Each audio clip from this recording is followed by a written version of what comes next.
The crack of knuckles hitting bone echoed through the dusty streets of Delta, Colorado, and Victoria Morgan knew she should have kept walking.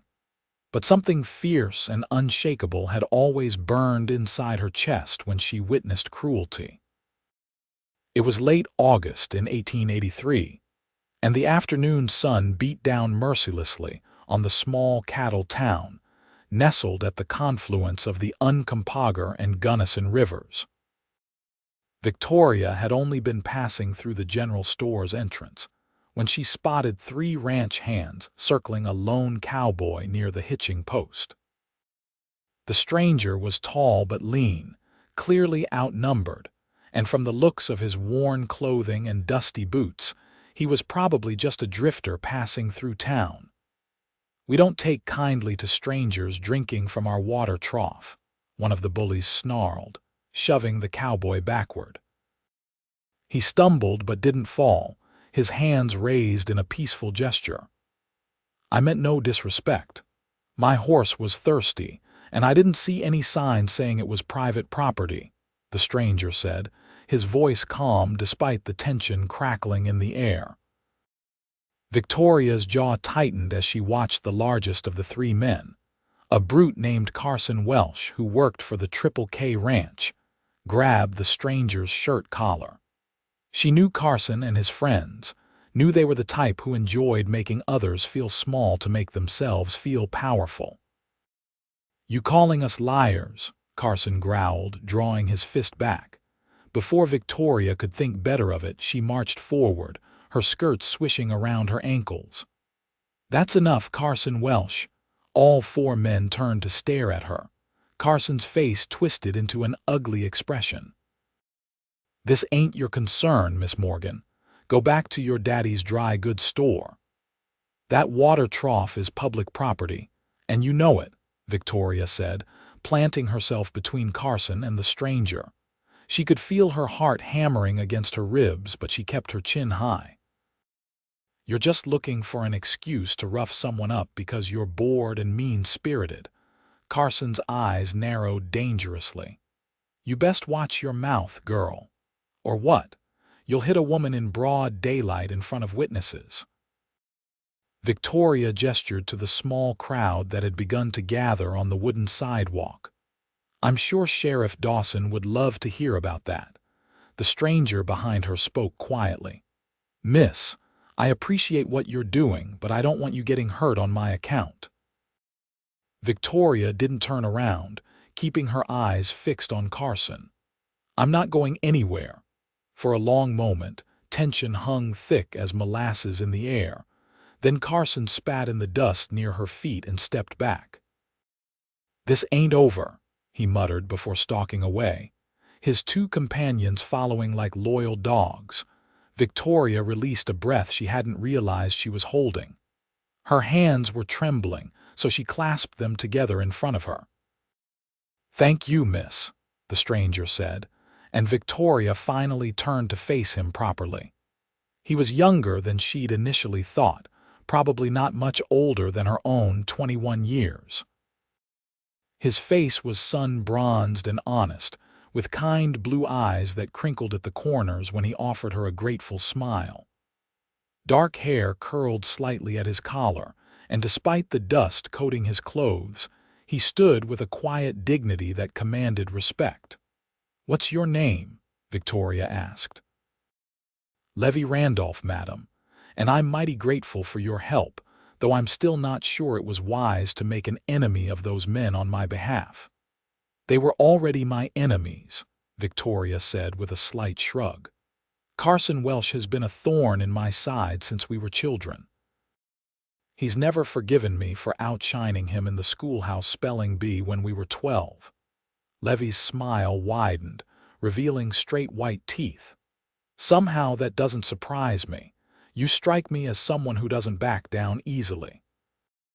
"My father says it's my greatest strength and my most frustrating flaw, depending on the day." Victoria extended her hand. "Victoria Morgan. My family runs the dry goods store down the street." Levi took her hand gently, his calloused palm warm against hers. It's a pleasure to meet you, Miss Morgan, despite the circumstances. I hope those men won't give you trouble later. I can handle Carson Welsh, Victoria said with more confidence than she felt. The truth was, Carson had grown meaner as he'd gotten older, and she knew he wouldn't forget this humiliation easily. Even so, I'd feel better walking you back to your store if you don't mind the company. Victoria found herself nodding, oddly pleased by the offer. As they walked together down Delta's main street, she couldn't help stealing glances at Levi. There was something different about him, something she couldn't quite name. Most cowboys who passed through town were either rowdy and crude or silent and withdrawn. Levi seemed neither. He moved with quiet confidence, his eyes taking in everything around him with genuine interest. "What brings you to Delta?" Victoria asked as they walked. "Looking for work, mostly. I heard there might be ranches hiring in this area." He adjusted his hat against the sun. "I've been working my way west from Kansas for the past 6 months, taking jobs where I can find them. There are several ranches around here. The Triple K is the largest, but I wouldn't recommend working there given what just happened. The Weston Ranch is always looking for good hands, though. They treat their workers fairly. I appreciate the advice." Levi paused as they reached the general store, a modest but well-maintained building with Morgan's Dry Goods painted in neat letters across the front window. "Would it be too forward of me to ask if I might call on you sometime, Miss Morgan? I'd like to thank you properly for what you did today." Victoria felt warmth bloom in her chest. "I'd like that, Mr. Randolph. Though you really don't need to thank me. Anyone decent would have done the same." "I'm not so sure about that," Levi said softly. "But I'm grateful it was you." Before Victoria could respond, the store door swung open and her father stepped out. William Morgan was a solid man in his 50s, with graying hair and sharp eyes that missed nothing. Those eyes were currently fixed on Levi with open curiosity. "Victoria, everything all right?" "Yes, Papa. This is Levi Randolph. He's new in town and I was just giving him some directions." Victoria decided not to mention the confrontation with Carson, knowing her father would worry. William extended his hand to Levi, who shook it firmly. "William Morgan, you looking for work, son?" "Yes, sir. I'm a hard worker, good with horses and cattle both." "The Weston Ranch might be hiring. Tell old George that William Morgan sent you. He's more likely to give you a fair shake." "Thank you, sir. I appreciate the kindness." William nodded, then glanced at his daughter. "Victoria, I need your help with the inventory before we close up." "Of course, Papa." Victoria turned to Levi, suddenly reluctant to say goodbye. "Good luck with the Westons." "Thank you, Miss Morgan." "For everything." Levi tipped his hat to them both before heading down the street, leading his horse toward the livery stable. Victoria watched him go until her father cleared his throat meaningfully. She felt her cheeks warm as she followed him inside. The store was empty of customers, and her father immediately turned to her with raised eyebrows. "All right, what really happened?" Victoria should have known better than to think she could hide anything from her father. She sighed and told him about the confrontation with Carson and his friends. William's expression grew stormy. "Victoria, you can't go around picking fights with men like Carson Welsh. He's dangerous when his pride is wounded. Was I supposed to just stand by and watch them beat up an innocent stranger? You could have gotten the sheriff." "There wasn't time, Papa." Carson was about to hit him. William rubbed his temples. "You're just like your mother, God rest her soul. She never could abide bullies either." His expression softened. "Just promise me you'll be careful. I couldn't bear it if something happened to you." Victoria hugged her father. "I promise I'll be more careful, but I won't promise to ignore cruelty when I see it." "I wouldn't expect anything less," William said with a resigned sigh. "Now, about that inventory. They worked together for the next few hours, counting stock and noting what needed to be ordered. But Victoria's mind kept drifting back to Levi Randolph, to his kind eyes and gentle manner, to the way her heart had skipped when he'd asked to call on her. 3 days passed before Victoria saw Levi again. She was sweeping the wooden sidewalk in front of the store when he rode up on a handsome bay gelding, looking considerably cleaner than their first meeting. His clothes were still simple, worn denim and a cotton shirt, but they were freshly laundered, and he'd shaved the stubble from his jaw. "Miss Morgan," he greeted, dismounting smoothly. "I wanted to let you know I got the job at the Weston Ranch thanks to your father's recommendation." Victoria's face lit up. "That's wonderful. George Weston is a good man. He'll treat you fairly. He seems like it. Been working there 3 days now, and I can already tell it's a decent outfit." Levi shifted his weight slightly, looking almost nervous. "I was wondering if that offer of calling on you still stands. Maybe I could take you to dinner at the hotel restaurant tomorrow evening, if that would be proper." "I'd like that very much," Victoria said, trying to contain the smile that threatened to split her face. They made arrangements for 6 o'clock the following evening, and Victoria spent the rest of the day floating through her chores with uncharacteristic cheerfulness. Her father noticed, but wisely kept his comments to himself, though she caught him hiding a smile more than once. The next evening, Victoria dressed with care in her best dress, a deep green cotton that brought out the golden flecks in her hazel eyes. She pinned her chestnut hair up carefully, leaving a few soft tendrils to frame her face. When Levi arrived at precisely 6 o'clock, freshly shaved and wearing what were clearly his best clothes, the look in his eyes made all her careful preparations worthwhile. "You look beautiful, Miss Morgan," he said softly. "Thank you, and please call me Victoria." "Only if you'll call me Levi." The hotel restaurant was the finest dining establishment in Delta, which admittedly wasn't saying much, but it was clean and respectable. The proprietor, Mrs. Henderson, showed them to a corner table with a knowing smile.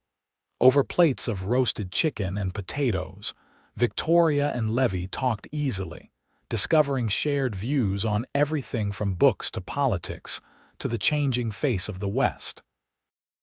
Levi told her about growing up on a small farm in Missouri, about losing his parents to fever when he was 17, about his decision to head west in search of a new start.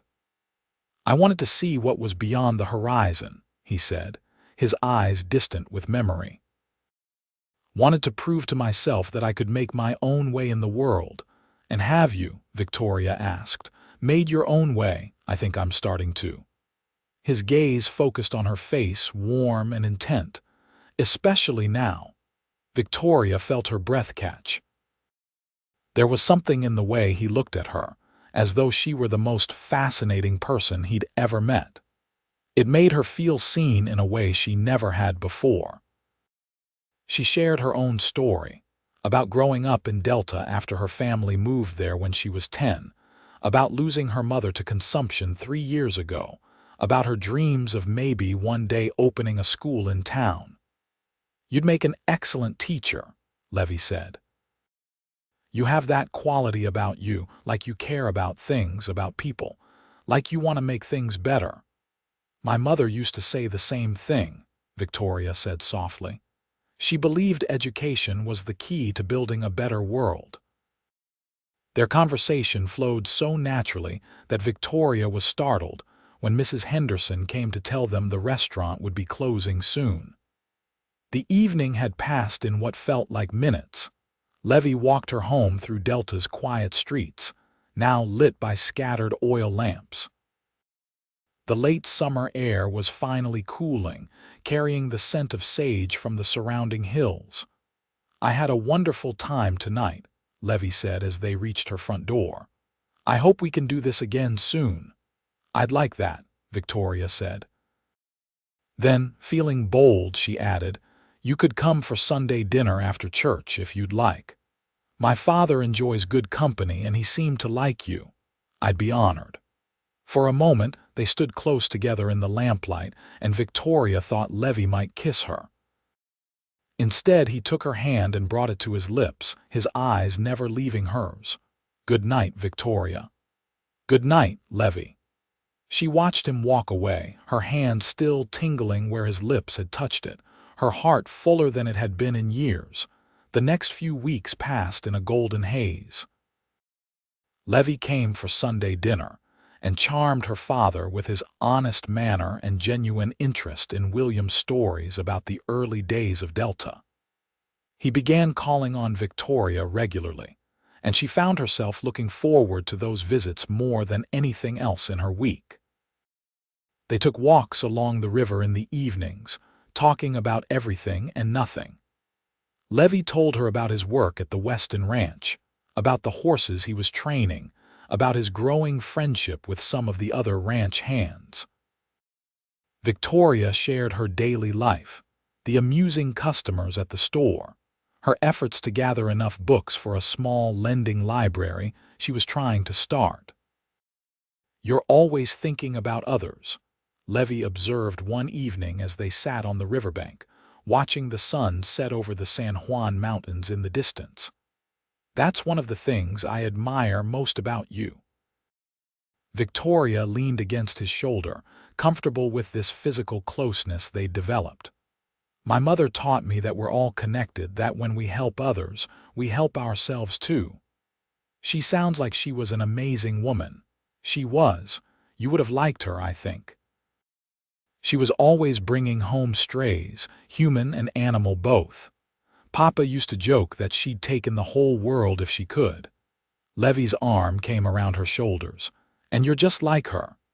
They sat in comfortable silence as the sky turned from gold to pink to purple.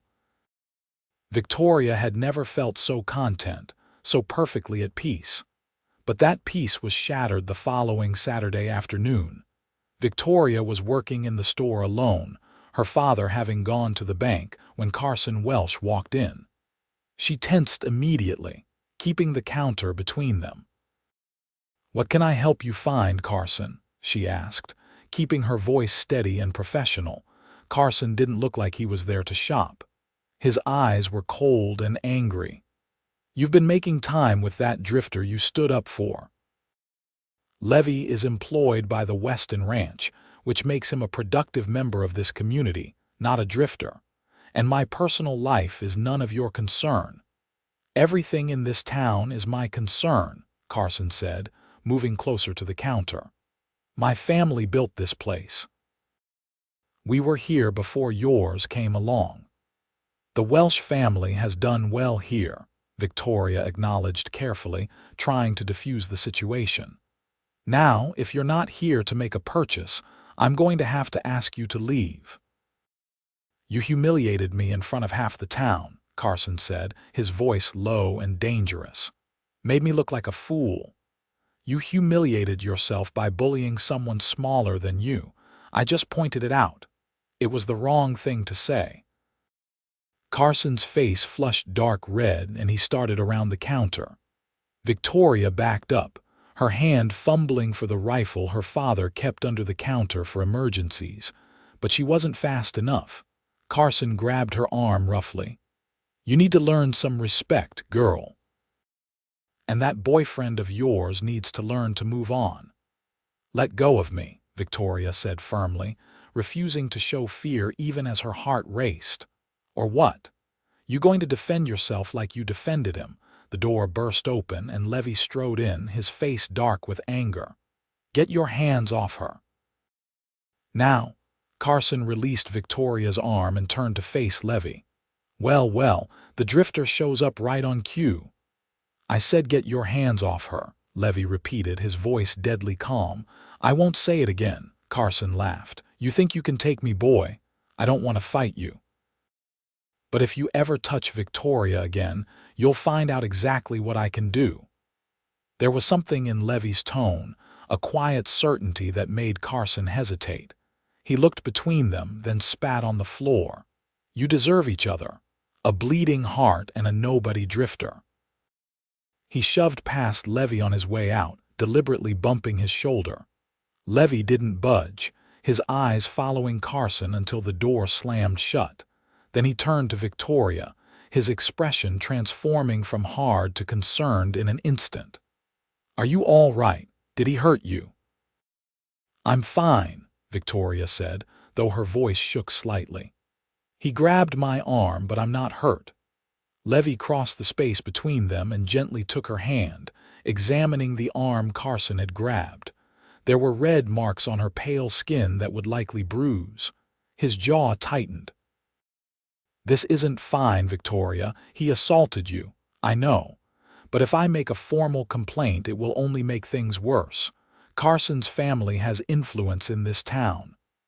"I don't care about his family's influence," Levi said fiercely. "He hurt you." Victoria was touched by his protectiveness, even as she tried to be practical. "Let it go, Levi, please. I just want him to leave us alone." "He won't, though. Men like that, they don't just let things go." Levi pulled her gently into his arms, and Victoria went willingly, resting her head against his chest. "I won't let him hurt you again, Victoria. I promise you that."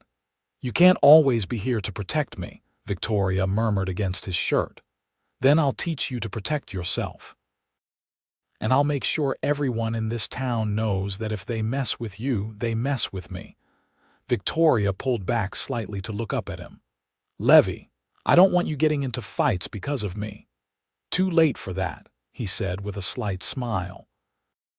"The moment you stood up to those men for me, the moment I looked into your eyes, it was too late. I care about you, Victoria, more than I've ever cared about anyone." Her breath caught. "I care about you too." "Good." He brushed a strand of hair from her face with infinite gentleness.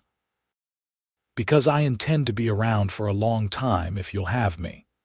Before Victoria could respond, the door opened again, and her father walked in. He took in the scene, Victoria in Levi's arms, the red marks on her wrist, and his expression darkened. "What happened?" Victoria told him, watching her father's face grow increasingly angry. When she finished, William paced the length of the store, his hands clenched into fists. "That's it. I'm going to the sheriff." "Papa, please, it will only make things worse." "He can't get away with this, Victoria." "Today it was grabbing your arm." "What about tomorrow?" "Mr. Morgan, if I may," Levi interjected quietly. "I understand your anger, I feel it too. But Victoria's right that making this official might cause more problems. However, I think we should let it be known that Victoria is under my protection now. If Carson wants to try something again, he'll have to go through me."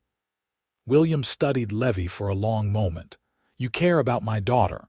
It wasn't a question, but Levi answered anyway. "Yes, sir, very much." "And you're prepared to defend her, even though you've only been in town a few weeks." "I'd defend her if I'd only known her a few days," Levi said simply. "Some things you just know." William's expression softened slightly. "You remind me of myself when I was younger." "I felt the same way about Victoria's mother the moment I met her," he sighed. "All right. We'll do this your way for now, but Levi, if Carson or anyone else threatens my daughter again, we go to the law. Understood?" "Understood, sir." That evening, Levi walked Victoria home as usual, but there was a new quality to the silence between them. Something had shifted, deepened. They'd acknowledged their feelings, and there was no going back. At her door, Levi pulled her close again. "I meant what I said earlier. I care about you deeply, Victoria. I know, I feel the same way." She looked up at him in the lamplight. "I've never felt like this before, Levi. It's wonderful and terrifying all at once." "I know exactly what you mean." He cupped her face in his hands. "May I kiss you?" In answer, Victoria rose on her toes and pressed her lips to his. The kiss was gentle at first, tentative, but it quickly deepened into something more. Victoria felt as though she were falling and flying at the same time, anchored only by Levi's arms around her. When they finally broke apart, both were breathing hard. Victoria, Levi whispered against her hair. "You've completely stolen my heart." "Good," she whispered back, "because you have mine." They stood together for a long moment, holding each other in the quiet night before Levi finally, reluctantly, pulled away. "I should let you go inside. Your father's probably watching from the window." Victoria laughed softly. "Probably, but I don't care." "Well, I do. I want to do this right, Victoria. I want to court you properly, win your father's full approval, build a life worthy of you. You already have my father's approval, I think. And as for a life worthy of me, Levi, you already have that. You're good and kind and brave. What more could I ask for? A house, for one thing. Steady income beyond a ranch hand's wages. Some security." Levi's expression was serious. "I want to be able to provide for you properly before I ask for your hand." Victoria's heart leaped. "Are you saying what I think you're saying?" "I'm saying that I intend to marry you, Victoria Morgan, if you'll have me. Not right away, but soon. As soon as I can offer you the life you deserve." "The life I deserve is one with you in it," Victoria said firmly. "Everything else is just details." Levi kissed her again, quick and sweet. "Give me a few months to get established, to save some money. Then I'll ask you properly, with a ring and everything. I'll be waiting." True to his word, Levi threw himself into his work with renewed determination. George Weston noticed his dedication and began giving him more responsibilities, more opportunities to prove himself. Levi started training horses on the side, earning extra money that he carefully saved. Meanwhile, Victoria and Levi's relationship continued to deepen.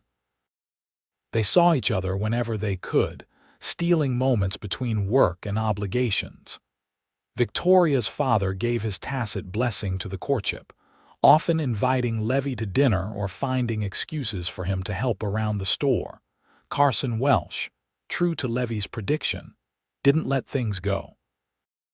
He made snide comments whenever he saw Victoria in town, spread rumors about Levi being a drifter with no prospects. But he kept his distance physically, perhaps wary of Levi's quiet promise to defend Victoria. As summer turned to fall, the cottonwoods along the river blazed gold and the mountains were capped with early snow. Victoria had never been happier. Every day with Levi felt like a gift, every moment together precious. One October evening, as they walked along the river wrapped in warm shawls and jackets, Levi told her about his plans. "George offered me a partnership," he said, his voice filled with wonder. "A small one, just 5% of the ranch, but it's a start. He said he likes my way with horses and thinks I have a good head for business. He wants to expand the horse breeding operation and he wants me to run it." Victoria threw her arms around him. "Levi, that's wonderful. I'm so proud of you. It means a steady income, Victoria, a real future. I'll be able to build us a house on the ranch property, nothing fancy at first, but solid and weatherproof. We could have a garden, maybe some chickens." He pulled back to look at her, his eyes bright with hope and love. "We could have a life together." "When?" Victoria asked, her heart soaring. "After the first of the year. That gives me time to build the house for you to prepare for us to do this right." "Yes," Victoria said, even though he hadn't technically asked yet. "Yes to all of it, to everything." Levi laughed, a sound of pure joy, and spun her around. "I love you, Victoria Morgan. I love you so much it scares me sometimes."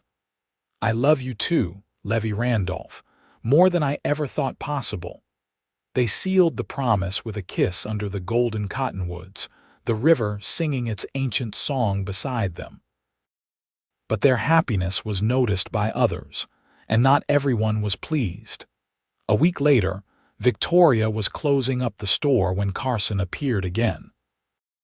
She'd seen him drinking at the saloon earlier, and knew she should have waited for her father to return from his delivery, but she was confident she could handle Carson if necessary.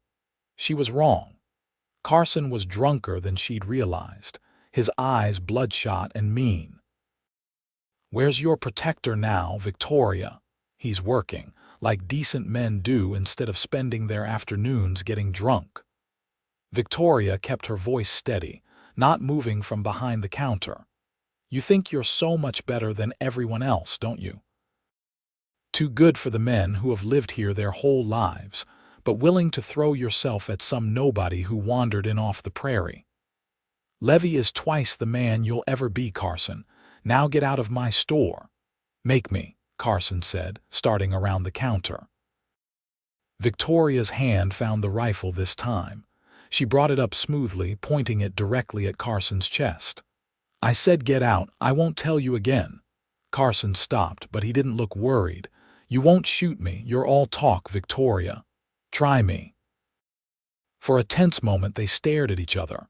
Then Carson laughed, an ugly sound. This isn't over. You and your drifter boyfriend are going to regret embarrassing me.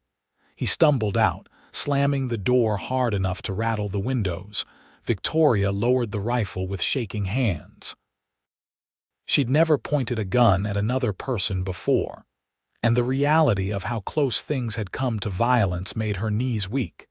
She was still standing there, trying to compose herself, when Levi burst through the door. He took one look at her pale face and the rifle in her hands and crossed to her in 2 long strides. What happened? I saw Carson leaving, and he looked angry. Victoria told him, watching Levi's expression grow increasingly dark. When she finished, he took the rifle gently from her hands and set it aside, then pulled her into his arms. This has to stop, he said quietly, but there was steel in his voice. He's escalating, Victoria. Next time he might not stop just because you point a gun at him. What can we do? His family owns half the town. I'll talk to George. He has influence too, and he's well respected. Maybe he can have a word with Carson's father. Do you think it will help? I don't know, but I have to try. I can't just stand by and let him terrorize you. George Weston did speak with James Welsh, Carson's father, but it seemed to have little effect. Carson was quieter for a few days, but the malice in his eyes whenever he saw Victoria or Levi only grew more intense. He's planning something, Levi said one evening as they sat in Victoria's father's parlor. William had discreetly retired early, giving them privacy. I can feel it.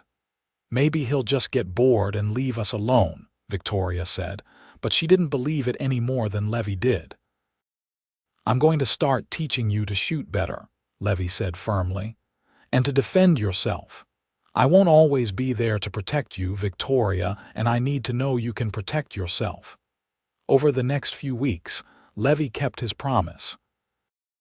On Sunday afternoons, they'd ride out to a secluded area near the river, and he'd teach her to shoot with both rifle and pistol. He showed her how to aim, how to breathe, how to squeeze the trigger smoothly.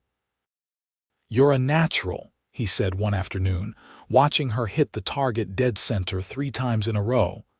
Better than most men I've known. I had a good teacher, Victoria said, smiling at him. He also taught her basic self-defense, how to break free from someone's grip, where to strike to incapacitate an attacker. Victoria threw herself into the lessons, understanding their importance even as she hoped she'd never need to use them. As November arrived and the weather grew colder, Levi began building their house. It was small, just 4 rooms, but he built it with care and love, every board chosen carefully, every nail driven true. Victoria visited the site whenever she could, watching the structure take shape with growing excitement. We'll have a real wood stove for heat, Levi told her, showing her where it would go in the main room. And glass windows, not just shutters. I want you to be comfortable, Victoria. I'll be comfortable anywhere with you, she said, meaning it. Thanksgiving came, and Victoria invited Levi and George Weston to dinner. Her father cooked a turkey, and Victoria made all her mother's traditional side dishes from memory. It was a warm, happy evening filled with good food and better company, After dinner, as they sat around the fire, George raised his glass of cider. "I'd like to make a toast. To new friends, new partnerships, and new beginnings. Levi, you've been a blessing to the ranch and to this community. And Victoria, you're one of the finest young women I've ever met. May you both find all the happiness you deserve." They drank the toast, and Victoria felt tears prick her eyes. She'd found something precious here in Delta, something worth fighting for. But the fight was coming sooner than she expected. The first week of December brought heavy snow to the valley. Victoria was working in the store, helping a customer, when she heard shouting outside. She excused herself and went to the window, her heart sinking at what she saw. Carson Welsh and 3 of his friends had cornered Levi in the street. Even through the glass, she could hear Carson's slurred words. "Think you're such a big man now with your partnership and your fancy house, but you're still just a drifter who got lucky." Levi stood calmly, his hands relaxed at his sides. "I don't want trouble, Carson. Just let me pass." "I don't think so. See, I think it's time someone taught you a lesson about respecting your betters." Victoria didn't wait to hear more. She grabbed the rifle and rushed outside, barely remembering to put on a coat. The cold hit her like a wall, but she ignored it, her focus entirely on the scene in front of her. "That's enough, Carson," she called out, her voice ringing clear in the cold air. Carson turned to look at her, and his eyes widened at the rifle in her hands. Well, the little lady comes to defend her man again. I won't tell you twice. Leave him alone and go home. Or what? You'll shoot me in front of all these witnesses." Carson gestured to the growing crowd of townspeople. "If I have to," Victoria said steadily. "You're drunk, Carson. You're making a fool of yourself. Go home before this gets worse." For a moment, she thought he might actually listen. Then his expression twisted into something ugly and mean. "You know what your problem is, Victoria? You think you're too good for everyone, but you're nothing but a shopkeeper's daughter playing at being something more."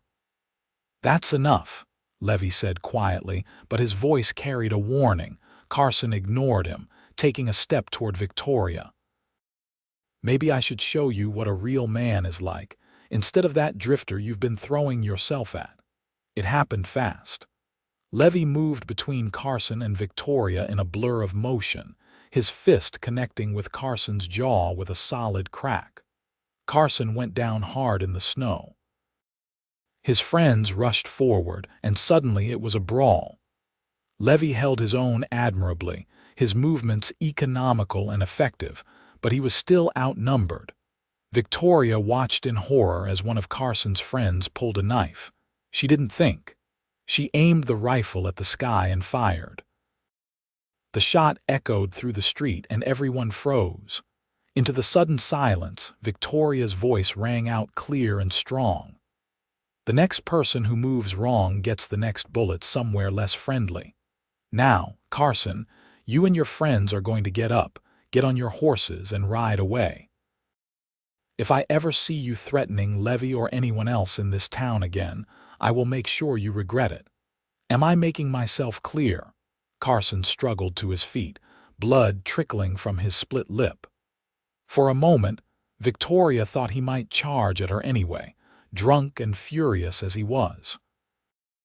Then Sheriff Dawson pushed through the crowd. "What's going on here?" the sheriff demanded. Multiple voices started talking at once, but the sheriff held up his hand. "One at a time.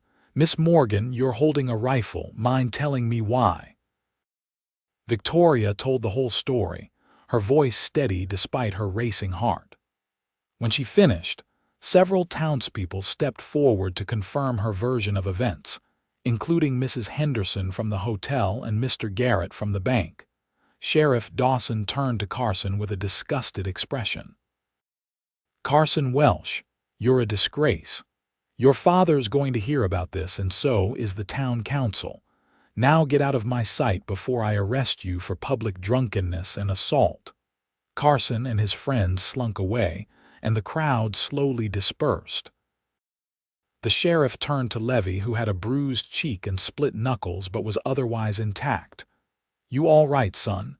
"Yes, sir, thank you. And you, Miss Morgan?" "I'm fine, Sheriff." "Good." He looked between them.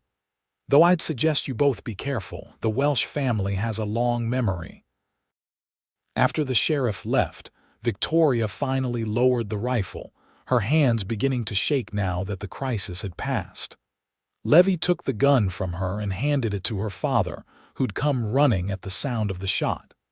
"Let's get you both inside," William said, his face pale but proud. In the warmth of the store, Victoria finally allowed herself to react. She started shaking in earnest, and Levi pulled her close. "You were incredible," he murmured into her hair. "So brave." "I was terrified," Victoria admitted, "but I wasn't going to let them hurt you." "I think we're even now," Levi said with a slight smile. "You've saved me twice. Then I suppose you'll just have to spend the rest of your life making it up to me. I can think of worse fates." William cleared his throat. "Levi, I think it's time we had a talk about your intentions toward my daughter." Levi straightened, keeping one arm around Victoria. "Sir, I love your daughter. I want to marry her, build a life with her. I know I'm not wealthy, and I know I haven't been in town long, but I swear to you I'll spend every day trying to make her happy and keep her safe. Even though being with her seems to involve an unusual amount of danger," William asked, but his eyes were twinkling. "Especially then," Levi said seriously. William smiled. "Then you have my blessing, son, though I suspect Victoria would marry you with or without it." "Papa," Victoria protested, but she was smiling too. That evening, despite everything that had happened, Levi insisted on walking Victoria home. The snow had stopped and the night was clear and cold, the stars brilliant overhead. At her door, Levi pulled a small box from his pocket. "I was planning to wait until Christmas, but after today, I realized life's too short and too unpredictable. Victoria Morgan, you're the bravest, kindest, most incredible woman I've ever met. Would you do me the honor of becoming my wife?" He opened the box to reveal a simple gold band with a small diamond. It wasn't elaborate, but it was beautiful. Tears filled Victoria's eyes. "Yes. Yes, of course I'll marry you." Levi slipped the ring onto her finger and it fit perfectly. Then he kissed her, a kiss that promised forever, that spoke of love and hope and all the tomorrows they'd share. When they finally broke apart, Victoria was crying in earnest, happy tears that Levi gently wiped away. "I love you so much," she whispered. "I love you too. More than I can say." They stood together in the snow. Two people who'd found each other against all odds, who'd faced danger together and come out stronger. The next few weeks passed in a flurry of preparation. Victoria and Levi decided on a January wedding, wanting to start the new year as husband and wife. The whole town seemed to be involved in the preparations, from Mrs. Henderson offering to make the wedding cake to Mr. Garrett's wife offering to sew Victoria's dress. Carson and his friends had left town shortly after the confrontation, reportedly going to spend the winter at the Welsh family's ranch in the mountains. Victoria was relieved by their absence, hopeful that maybe Carson had finally learned his lesson. Levi finished the house just before Christmas, and he gave Victoria a tour on Christmas Eve. It was small but perfect, with smooth plank floors and whitewashed walls. The main room had the promised wood stove and real glass windows that looked out over the snowy valley. The bedroom was tiny but cozy, and there were 2 additional small rooms that Levi said were for future children, making Victoria blush with pleasure. "It's perfect," she breathed, running her hand along the smooth mantel Levi had carved himself. "Absolutely perfect. You really think so?" "It's not much. It's everything, Levi. It's our home." Christmas Day was spent with her father and George Weston, a quiet celebration filled with good food and gentle joy.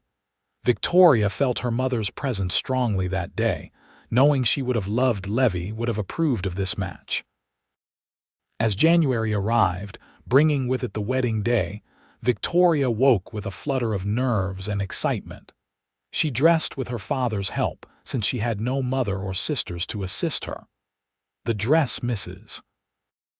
Garrett had made was simple white cotton with delicate embroidery at the collar and cuffs, and Victoria felt beautiful in it. The ceremony was held in Delta's small church, packed with townspeople who'd come to wish them well. George Weston stood as Levi's best man, and Mrs. Henderson stood with Victoria. Her father walked her down the aisle, tears in his eyes, when Victoria saw Levi waiting for her at the altar, looking handsome and nervous in his best suit. Her heart swelled with so much love she thought she might burst. The ceremony was simple and beautiful. They exchanged vows in steady voices, promising to love and cherish each other through all the days of their lives. When the minister pronounced them husband and wife and told Levi he could kiss his bride, the kiss they shared was sweet and full of promise. The reception was held at the hotel, with music and dancing and a feast that Mrs. Henderson had outdone herself preparing. Victoria danced with her father with George, with several of the ranch hands who worked with Levi. But her favorite dance was with her husband, held close in his arms as they swayed to a waltz. "Happy, Mrs. Randolph," Levi murmured in her ear. "Happier than I ever dreamed possible, Mr. Randolph." As the sun set and the party began to wind down, Levi and Victoria slipped away to their new home. Someone had lit the stove for them, and the house was warm and welcoming. A basket of food sat on the table, likely left by Mrs. Henderson, and there were wildflowers in a jar on the mantel, probably from one of the ranch hands' wives. "Welcome home, wife," Levi said, pulling Victoria close. "Welcome home, husband," she replied and kissed him. That night, they came together as husband and wife for the first time, a tender and passionate joining that left them both breathless and awed. Afterward, lying in each other's arms in their marriage bed, Victoria felt a peace and rightness she'd never known before. "I love you," Levi whispered, pressing a kiss to her temple. "I love you too," Victoria replied. "Always." The weeks that followed were some of the happiest of Victoria's life. She settled into married life easily, balancing her time between helping her father at the store and making a home for herself and Levi. She learned to cook Levi's favorite meals, decorated their little house with curtains she sewed herself, and planted an early garden in the cold frame Levi built for her. Levi threw himself into the horse breeding program with George's full support. He had a gift for training horses, a patience and understanding that the animals responded to. Soon, people from neighboring ranches were bringing their horses to him, and the enterprise began to turn a real profit. In March, Victoria realized she was pregnant. She told Levi one evening after dinner, watching his face light up with joy. "A baby. Really? We're going to have a baby." "Next October, if my calculations are right," Victoria said, laughing at his excitement. Levi picked her up and spun her around, then immediately set her down again, worried he might have hurt her. "Are you all right? Should you be working at the store? Should you be doing anything strenuous?" "Levi, I'm pregnant, not made of glass." Women have been having babies while continuing their normal lives since the beginning of time. But Levi was endearingly protective throughout her pregnancy, always making sure she wasn't lifting anything too heavy or working too hard. Victoria found it both annoying and sweet in equal measure. Her father was delighted at the news of becoming a grandfather, already talking about teaching his grandchild to read, and how he'd need to expand the toy selection at the store. As spring turned to summer, Victoria's belly grew round with their child. She continued working at the store until July, when the heat and her size made it impractical. Instead, she spent her days at home, sewing baby clothes and preparing their little house for the new arrival. Levi came home one afternoon in early August with news. Carson Welsh is back in town. Victoria's hands stilled on the tiny gown she was stitching. Is he causing trouble? Not yet. But I heard he's been drinking again, talking about how I stole you from him, even though you were never his to begin with. Maybe he'll just talk and do nothing, Victoria said, but she felt uneasy. Maybe, but I want you to be careful, Victoria. Don't go anywhere alone, especially not into town. I won't, I promise. For a few days, nothing happened. Then, one afternoon in late August, Victoria was alone at the house, hanging laundry in the yard when Carson appeared. He was on foot and he looked terrible. His clothes were dirty and rumpled, his eyes bloodshot. But it was the gun at his hip that made Victoria's blood run cold. "Hello, Victoria," he said, his words only slightly slurred. "Or should I say Mrs. Randolph now? Carson, you shouldn't be here. Levi will be home soon." "No, he won't. I made sure of that. Sent word that one of the horses got loose near the north pasture. He'll be gone for hours." Victoria's hand went protectively to her swollen belly. "What do you want?" "What do I want?" Carson laughed bitterly. "I want my life back. I want the respect I used to have. I want you to stop looking at me like I'm nothing." "I never thought you were nothing, Carson. I just didn't want to be with you. That's not a crime. But you wanted to be with him. Some nobody who wandered into town and took everything that should have been mine. Levi didn't take anything from you, and I was never yours to take." Carson's hand moved to his gun, and Victoria's heart began to race. "You humiliated me, Victoria. You and that husband of yours. Everyone in town laughs at me now. Because you give them reason to, Carson. You drink too much, you pick fights, you blame everyone else for your problems." Victoria kept her voice calm, though inside she was terrified. "It's not too late to change to be better." "Why should I change when you're all against me anyway?" Carson drew his gun, pointing it at her. Victoria didn't scream or beg. Instead, she stood straight, one hand on her belly, and looked him in the eye. "If you're going to shoot me, Carson, shoot me. But know that you'll be killing an innocent child too, and everyone will know you for the coward you really are." Carson's hand wavered. For a moment, Victoria thought he might actually do it. Then a voice rang out behind him. "Drop the gun, Carson." Levi stood at the corner of the house, his own gun trained steadily on Carson. His face was hard as granite, his eyes cold with fury. "I said drop it. Now." "You're supposed to be at the north pasture," Carson said stupidly. "One of the hands got suspicious about that message and came to find me." "Lucky thing, too. Now drop the gun before I put a bullet in you." Carson looked between Levi and Victoria, his gun still pointed at her. "You took everything from me." "I never took anything that was yours," Levi said. "But if you hurt my wife or my child, I will take your life. That's a promise." Something in Levi's voice, some absolute certainty, finally got through to Carson. His hand dropped, the gun falling into the dust. "Sheriff," Levi called, and to Victoria's surprise, Sheriff Dawson emerged from behind the house, along with George Weston and two ranch hands.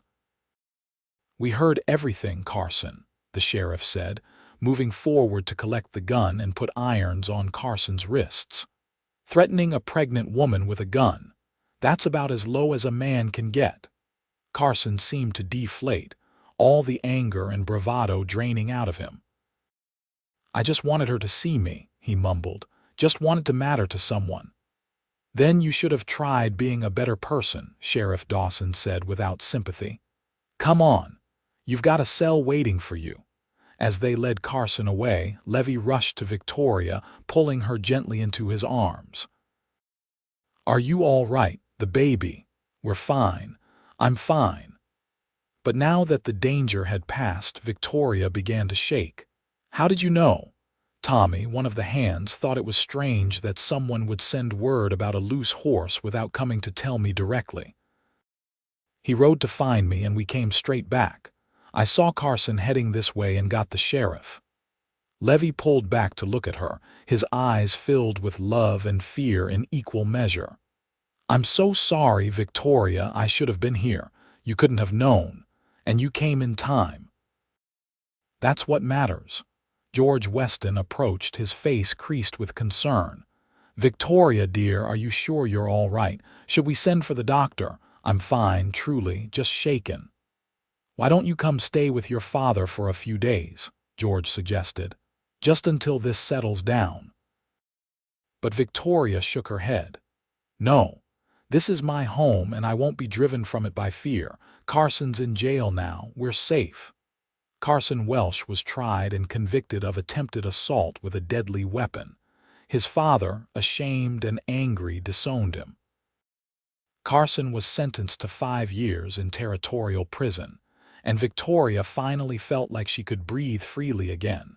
As September arrived, bringing cooler weather and the turning of leaves, Victoria's time drew near.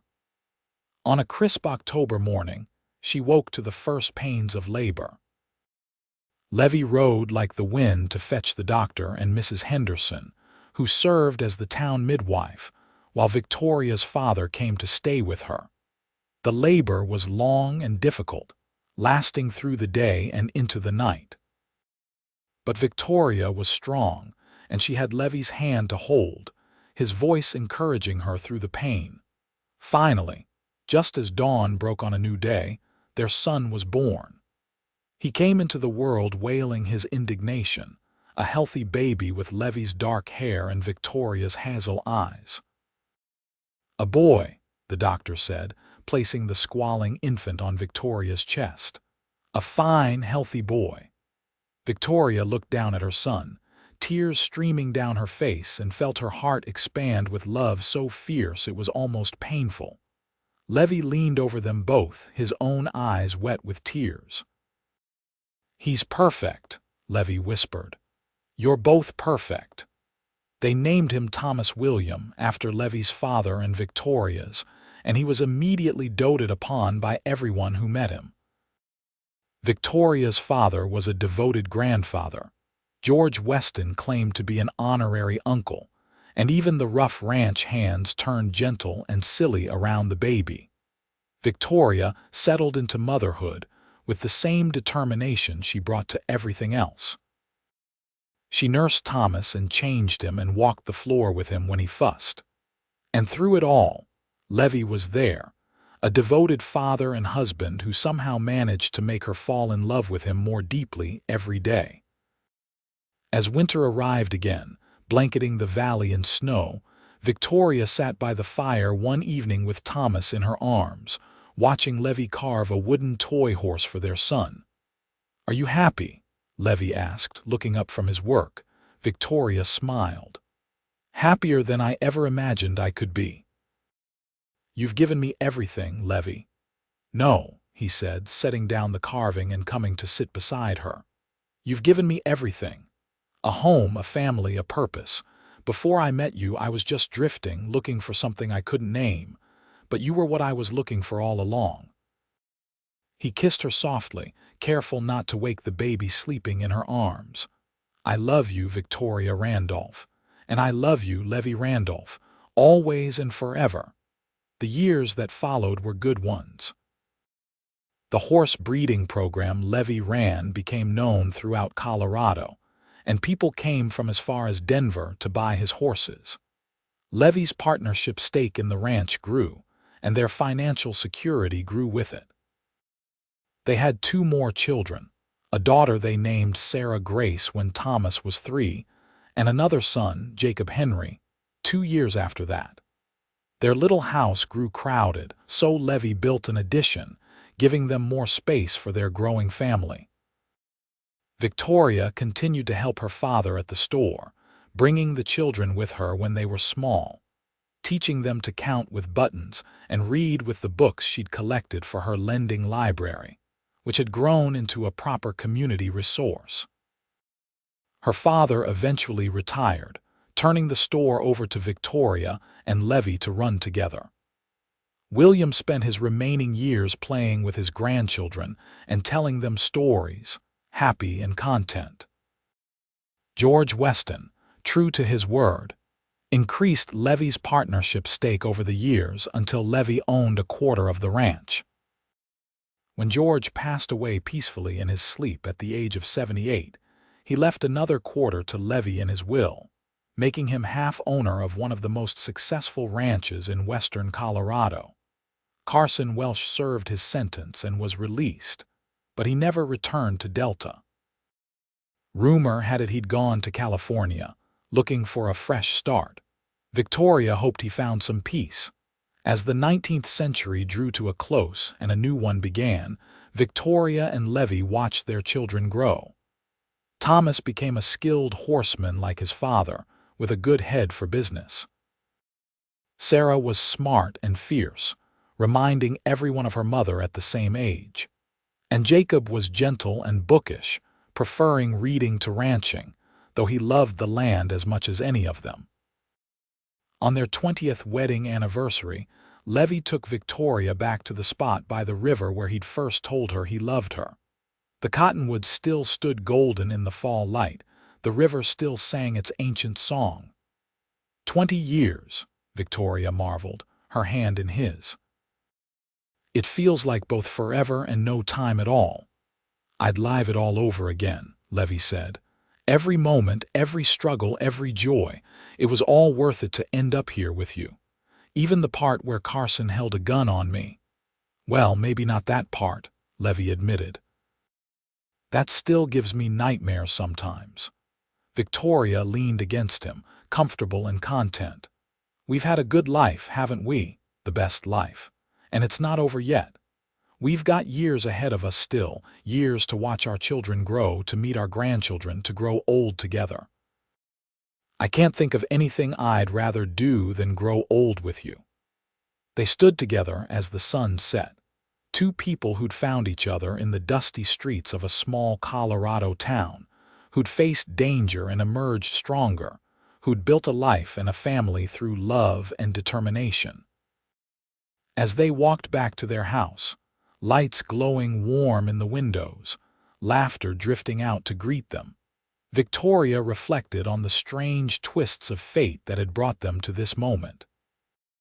If she hadn't defended a stranger from bullies all those years ago, if Levi hadn't walked into Delta that August day, if they hadn't been brave enough to fight for each other, and the life they wanted, none of this would exist.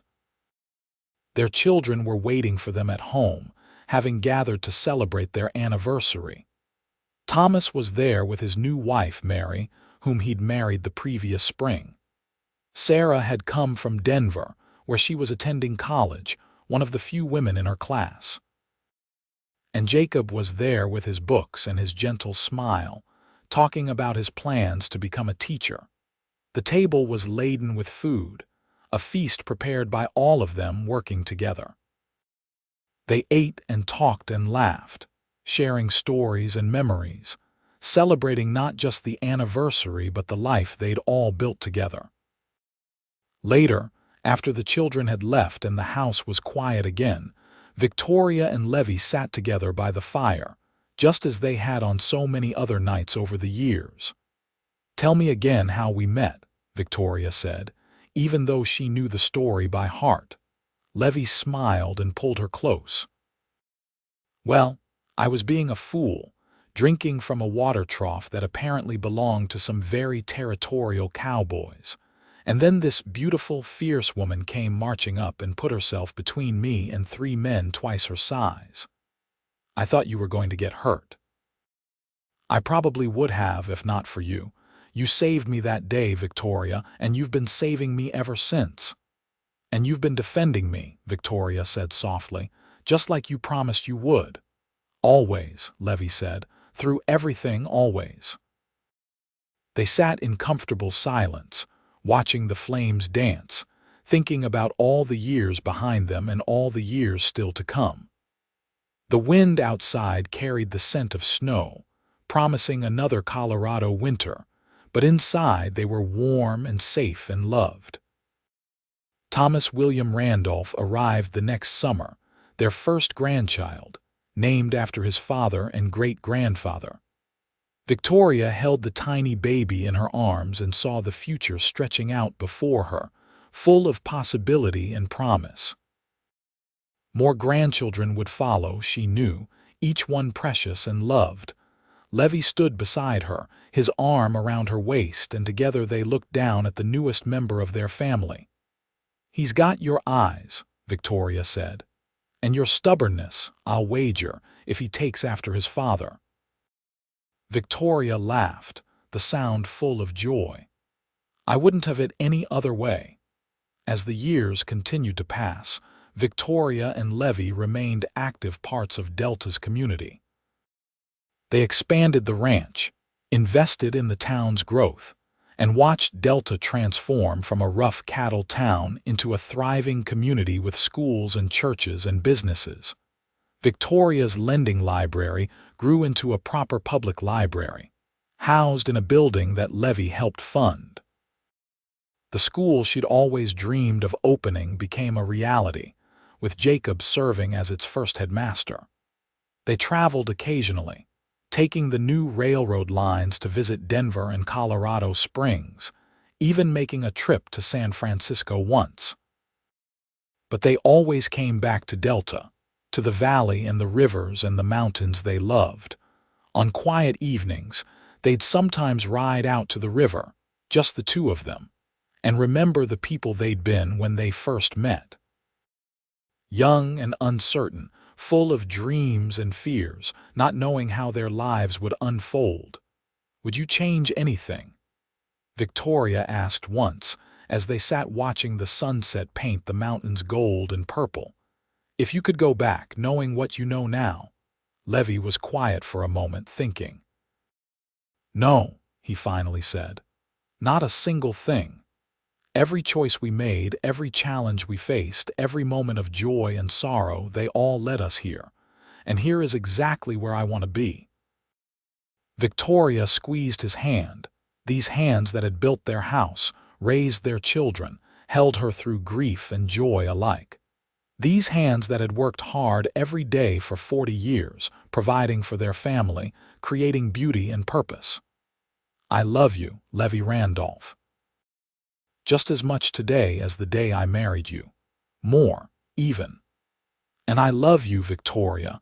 You're the best thing that ever happened to me, and I thank God every day that you were brave enough to stand up to those bullies all those years ago.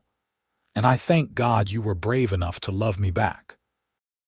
They sat together until the stars came out, two old friends, two devoted lovers, two souls who'd found each other in the wild frontier and built something lasting and true. The new century brought changes. Automobiles began appearing on Delta streets alongside horses and wagons. Electricity reached the town, bringing light to homes and businesses. The world was modernizing, moving faster, changing in ways that sometimes felt dizzying. But some things remained constant. Love remained. Family remained. The mountains and rivers remained timeless and beautiful. And Victoria and Levi remained, their love a steady anchor in a changing world. On a warm spring day in 1923, Victoria sat on the porch of their home, surrounded by children and grandchildren and even a few great-grandchildren. Levi sat beside her in his favorite chair, his hand holding hers as it had for 42 years. They were celebrating their anniversary again, another year together, another year of blessings counted and cherished. Thomas and his family were there, and Sarah with her husband and children, and Jacob with his wife and their brood. As Victoria looked around at all these people, this family they'd created together, she felt overwhelmed with gratitude. Every face she saw was a testament to the choice she'd made that day in the dusty streets of Delta, the choice to defend a stranger, to stand up for what was right. And that stranger had become her defender, her husband, her partner in building this beautiful life. What are you thinking about? Levi asked softly, his voice rough with age but still dear to her. I'm thinking about how one moment can change everything, Victoria said. How one choice can ripple out through time, affecting lives not yet lived, creating futures we never could have imagined. And are you glad? For the choice you made, for the life we built? Victoria turned to look at him. This man who'd been her companion through 4 decades of joys and sorrows, triumphs and struggles. His hair was white now, his face lined with years of laughter and weather, but his eyes were still the same kind blue that had captivated her that first day. I'm glad for every single moment, she said. Every single choice, every single day with you. I'd do it all again in a heartbeat. Levi raised her hand to his lips and kissed it gently. As would I, my love. As would I. Around them, their family laughed and talked, children playing in the yard, the smell of food drifting from the kitchen. The sun shone warm on the porch, and a gentle breeze carried the scent of sage and wildflowers from the hills. It was a perfect moment, one of thousands they'd shared over the years, each one precious, each one a gift. And as the afternoon stretched into evening, as the family gathered around the table for dinner, as the stories were told and retold, Victoria felt a profound sense of peace. This was what mattered. This was what endured. Not the struggles or the fears or the challenges they'd faced, but the love they'd built, the family they'd created, the legacy they'd leave behind. Years later, when Levi passed peacefully in his sleep at the age of 86, Victoria grieved deeply but without regret. They'd had a full life together, had loved deeply and been loved in return. She missed him terribly, but she knew she'd see him again someday. She lived another 5 years, surrounded by family, still sharp and strong despite her age. She told stories to her great-grandchildren about the old days, about defending a handsome cowboy from bullies, about falling in love in the wild frontier, about building a life from scratch through hard work and determination. When Victoria passed at the age of 90, she was laid to rest beside Levi in the Delta Cemetery, under the cottonwoods they'd both loved. Their children and grandchildren and great-grandchildren gathered to say goodbye, to celebrate a life well lived, a love that had endured. On her headstone, beneath her name and dates, her family had inscribed, "She stood up for what was right and found love in return." And on Levi's, beside hers, "He defended the woman who saved him and loved her all his days, together, even in death as they'd been in life." The ranch continued to thrive under the management of their descendants. The library Victoria had founded still served the community, and the school Jacob had led still educated Delta's children. Their legacy lived on in 1,000 ways, large and small, in the lives they'd touched and the family they'd created. But perhaps the greatest legacy was the love they'd shared, a love that had started with one brave moment in the dusty streets of a frontier town, when a young woman had seen injustice and couldn't walk away, when a grateful cowboy had promised to protect the woman who'd protected him. That love had grown and deepened over 4 decades, weathering storms and celebrating joys, raising children and building dreams. It was a love that had transformed 2 strangers into partners, into friends, into the other half of each other's souls. And in the end, it was a love that had created something beautiful and lasting, something that would echo through generations, a testament to the power of choosing love, of choosing courage, of choosing each other, every single day.